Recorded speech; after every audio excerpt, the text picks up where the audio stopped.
হুজুর আপনি ওয়াজ মাহফিল করতেন, হাজার হাজার লোক আসছে, আপনি কেন রাজনীতিতে আসলেন? আমি বলছি রাজনীতিতে আসছি দুর্নীতিবাজকে সাইজ করার জন্য। রাজনীতিতে আসছি ধর্মীয় মূল্যবোধের আলোকে সংসদের মধ্যে দায়িত্বহীন ভাবে কথা বলার জন্য। আমি যদি হাজার নয় লক্ষ ফলোয়ার যদি আমার থাকে, আমি হাজার মানুষকে চিল্লাইলেও আইন হবে না। যদি সংসদে দাঁড়িয়ে কথা বলতে পারি তাইলে আইন হবে। আমি 22টি বছর ওয়াজ মাহফিলে বলেছি, এই দেশে যারা ওলি আল্লাহর বিরুদ্ধে কথা বলবে, এই দেশে যারা রাসূলুল্লাহর বিরুদ্ধে কথা বলবে, সংসদের মধ্যে সর্বোচ্চ আইন পাশ করতে হবে। ওই ধর্মদ্রোহী নবীদ্রোহীকে সর্বোচ্চ মৃত্যুদণ্ড দিতে হবে। কথা বলেন ঠিক কিনা? বলুন, এত যে চিল্লাইছি আইন কি হইছে? না। তাইলে আমি চিল্লাইলে লাভ হইব কি? না। তাহলে রাষ্ট্রতন্ত্রের গুরুত্বপূর্ণ জায়গায় যদি গিয়ে কথা বলতে পারি, সেখানে কথা হবে, সেখানে আওয়াজ হবে, সেখানে আইন হবে, সেখানে রাসূলুল্লাহর আদর্শ প্রতিষ্ঠার ক্ষেত্রে যদি আইন প্রণয়ন হয়, তাহলে এই দেশের ভিতরে কেউ রাসূলুল্লাহর বিরুদ্ধে কথা বলতে পারবে না। কেউ এতিমের মাল ভোগ করে অন্যায়ভাবে আত্মসাৎ করে খেতে পারবে না। কেউ জনগণের টাকা নিয়ে বাজেট থেকে বাজেট এনে দুই ভাগ পকেটে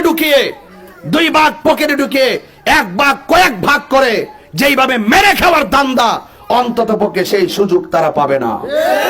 এই জন্য দরকার রাজনৈতিক অস্থিরতা বন্ধ করতে এবং প্রতিশোধের রাজনীতি বন্ধ করতে।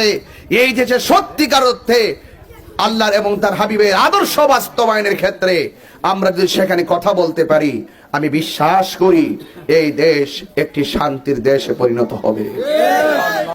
সম্মানিত চামলতলীবাসী, আপনারা জানেন আসন্ন ত্রয়োদশ জাতীয় সংসদ নির্বাচনে হবিগঞ্জ 4 চোনারগড় মাধবপুর বৃহত্তর সুন্নি জোট সমর্থিত বাংলাদেশ ইসলামী ফ্রন্ট মনোনীত মোমবাতি প্রতীকে আমার প্রতীক বরাদ্দ হয়েছে এবং বৈধভাবে বরাদ্দের পর প্রতীক পাওয়ার পর আজকে থেকে কিন্তু আমাদের প্রচারণা ওপেন শুরু হয়েছে। এবং আমি মনে করি আমার ভাগ্যটা অনেক ভালো যে আজকের প্রচারণার এই পরন্ত সন্ধ্যাবেলায় যে জায়গাতে আমি এসে দাঁড়িয়েছি, এই সন্ধ্যার পর এই প্রথম প্রচারণাটা আপনাদের এলাকা দিয়ে শুরু করেছি। তো সুতরাং আমি এতটুকু জানি যে এই এলাকাটা শতকরা 99% সুন্নি। কথা বলেন ঠিক কিনা? এই সুন্নি এলাকায় আমি এসে দাঁড়িয়ে সুন্নি একজন প্রার্থী হিসাবে দেশের মানুষের পক্ষে কথা বলার, সুবিধা বঞ্চিত মানুষের পক্ষে কথা বলা, সুবিধা বঞ্চিত মানুষ যারা, মেহনতি মানুষ যারা যারা কোনো রকমভাবে দিন যাপন করে, সেই নিরুপায় মানুষগুলোর পক্ষে কথা বলা এবং পাশাপাশি সম্প্রীতি শান্তির লক্ষ্যে কথা বলা, মা বোনদের ইজ্জত সম্মান রক্ষায় কথা বলা, ব্যবসায়ীদের ন্যায্য ব্যবসায় কোনো ধরনের জুলুম নির্যাতন যেন ব্যবসায়ীদের উপরে করা না হয় সেই নেপথ্যে কথা বলা এবং এই রাষ্ট্রে সার্বভৌমত্ব সুরক্ষায় কথা বলা, ধর্মদ্রোহীদের বিপরীতে সত্যিকার ধর্ম প্রচারে কথা বলা, আল্লাহর অলিরা ইসলাম এনেছেন সেই আল্লাহর অলির মাজারের সুরক্ষায় কথা বলা এবং শিক্ষা, স্বাস্থ্য এবং অবকাঠামো উন্নয়নের নেপথ্যে কথা বলার ক্ষেত্রে আজ আমি আপনাদের সামনে মোমবাতি প্রতীকে ভোট চাওয়ার জন্য এসেছি। আমি দীর্ঘদিন ধরে আপনাদের মাঝে কোরআন সুন্নাহর আলোকে ধর্ম প্রচার করে আসছি, সত্য প্রচার করে আসছি। ধর্মীয় মূল্যবোধের আলোকে আমরা যদি এই রাষ্ট্রকে সাজাতে পারি, তবে এই দেশের মেহনতি মানুষ থেকে শুরু করে সকল মানুষের অধিকার প্রতিষ্ঠিত হবে। কথা বলেন ঠিক কিনা? আজকে বাংলাদেশে যে রাজনৈতিক অস্থিরতা শুরু হয়েছে, আমি যদি মোটা দাগে একটা কথা বলি, আপনারা বলুন তো দেখি, এই দেশে যে মাজার ভাঙ্গা হয়েছে, একটা মানুষ, একজন নেতা কি দাঁড়ায়া প্রতিবাদ করেছে? কবর থেকে লাশ তুলে যে আগুন দিয়ে পুড়িয়ে দিয়েছে, কেউ কি প্রতিবাদ করেছে? আরে হোক না সে অন্য ধর্মের মানুষ। গত কয়েকদিন আগেও দেখেছি অযথা একটা মিথ্যা অপবাদ দিয়ে একটা হিন্দুকে গাছের মধ্যে ঝুলিয়ে আগুন দিয়ে পুড়িয়ে দেওয়া হয়েছে। এটার নাম কি রাষ্ট্র ব্যবস্থা? আরে আপনার সঙ্গে আমার মতের অমিল হতে পারে, আপনার সঙ্গে আমার মতের দূরত্ব হতে পারে, কিন্তু ইচ্ছে আপনি প্রতিহিংসার বশবর্তী হয়ে গায়ে আগুন দিয়ে পুড়িয়ে দেওয়া, মামলা হামলা করে তাকে জুলুম নির্যাতন করা এবং রাজনৈতিক প্রতিহিংসায় একজন মানুষকে মেরে ফেলার মতন যেই প্রবণতা এই রাষ্ট্রে শুরু হয়েছে, আমি প্রয়োজন মনে করেছি যে সবকিছু ফেলে দিয়ে হলো ধর্মীয় মূল্যবোধের আলোকে এই রাষ্ট্র ব্যবস্থা যদি কায়েম হয় তাহলে অফকোর্স রাজনৈতিক প্রতিহিংসা বন্ধ হবে। সংসদে কি এইরকম কথা বলার দরকার আছে না? অনেকে আমাকে বলে, হুজুর আপনি ওয়াজ মাহফিল করতেন, হাজার হাজার লোক আসছে, আপনি কেন রাজনীতিতে আসলেন? আমি বলছি রাজনীতিতে আসছি দুর্নীতিবাজকে সাইজ করার জন্য।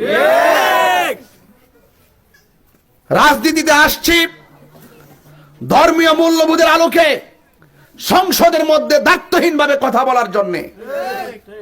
আমি যদি হাজার নয় লক্ষ ফলোয়ার যদি আমার থাকে, আমি হাজার মানুষকে চিল্লাইলেও আইন হবে না। যদি সংসদে দাঁড়িয়ে কথা বলতে পারি তাইলে আইন হবে। আমি 22টি বছর ওয়াজ মাহফিলে বলেছি, এই দেশে যারা ওলি আল্লাহর বিরুদ্ধে কথা বলবে, এই দেশে যারা রাসূলুল্লাহর বিরুদ্ধে কথা বলবে, সংসদের মধ্যে সর্বোচ্চ আইন পাশ করতে হবে। ওই ধর্মদ্রোহী নবীদ্রোহীকে সর্বোচ্চ মৃত্যুদণ্ড দিতে হবে। কথা বলেন ঠিক কিনা? বলুন, এত যে চিল্লাইছি আইন কি হইছে? না। তাইলে আমি চিল্লালে লাভ হইব কি? না। তাহলে রাষ্ট্রতন্ত্রের গুরুত্বপূর্ণ জায়গায় যদি গিয়ে কথা বলতে পারি, সেখানে কথা হবে, সেখানে আওয়াজ হবে, সেখানে আইন হবে, সেখানে রাসূলুল্লাহর আদর্শ প্রতিষ্ঠার ক্ষেত্রে যদি আইন প্রণয়ন হয় তাহলে এই দেশের ভিতরে কেউ রাসূলুল্লাহর বিরুদ্ধে কথা বলতে পারবে না। কেউ এতিমের মাল ভোগ করে অন্যায়ভাবে আত্মসাৎ করে খেতে পারবে না। কেউ জনগণের টাকা নিয়ে বাজেট থেকে বাজেট এনে দুই ভাগ পকেটে ঢুকিয়ে এক ভাগ কয়েক ভাগ করে যেইভাবে মেরে খাওয়ার দান্দা, অন্তত পক্ষে সেই সুযোগ তারা পাবে না। এই জন্য দরকার রাজনৈতিক অস্থিরতা বন্ধ করতে এবং প্রতিশোধের রাজনীতি বন্ধ করতে। এই যে সত্যিকার অর্থে আল্লাহর এবং তার হাবিবের আদর্শ বাস্তবায়নের ক্ষেত্রে আমরা যদি সেখানে কথা বলতে পারি, আমি বিশ্বাস করি এই দেশ একটি শান্তির দেশে পরিণত হবে। কথা বলেন ঠিক কিনা? ঠিক। আমি শাসক হতে আসি নাই যে আমি আপনাকে চাপ প্রয়োগ করব। আমি শাসক হতে আসি নাই যে আপনি আমার সঙ্গে দেখা করতে গেলে আপনি একদম আমার জন্য এমন ভাবে ভয় পাবেন, আমাকে দেখলে আমি ভয় পাবেন।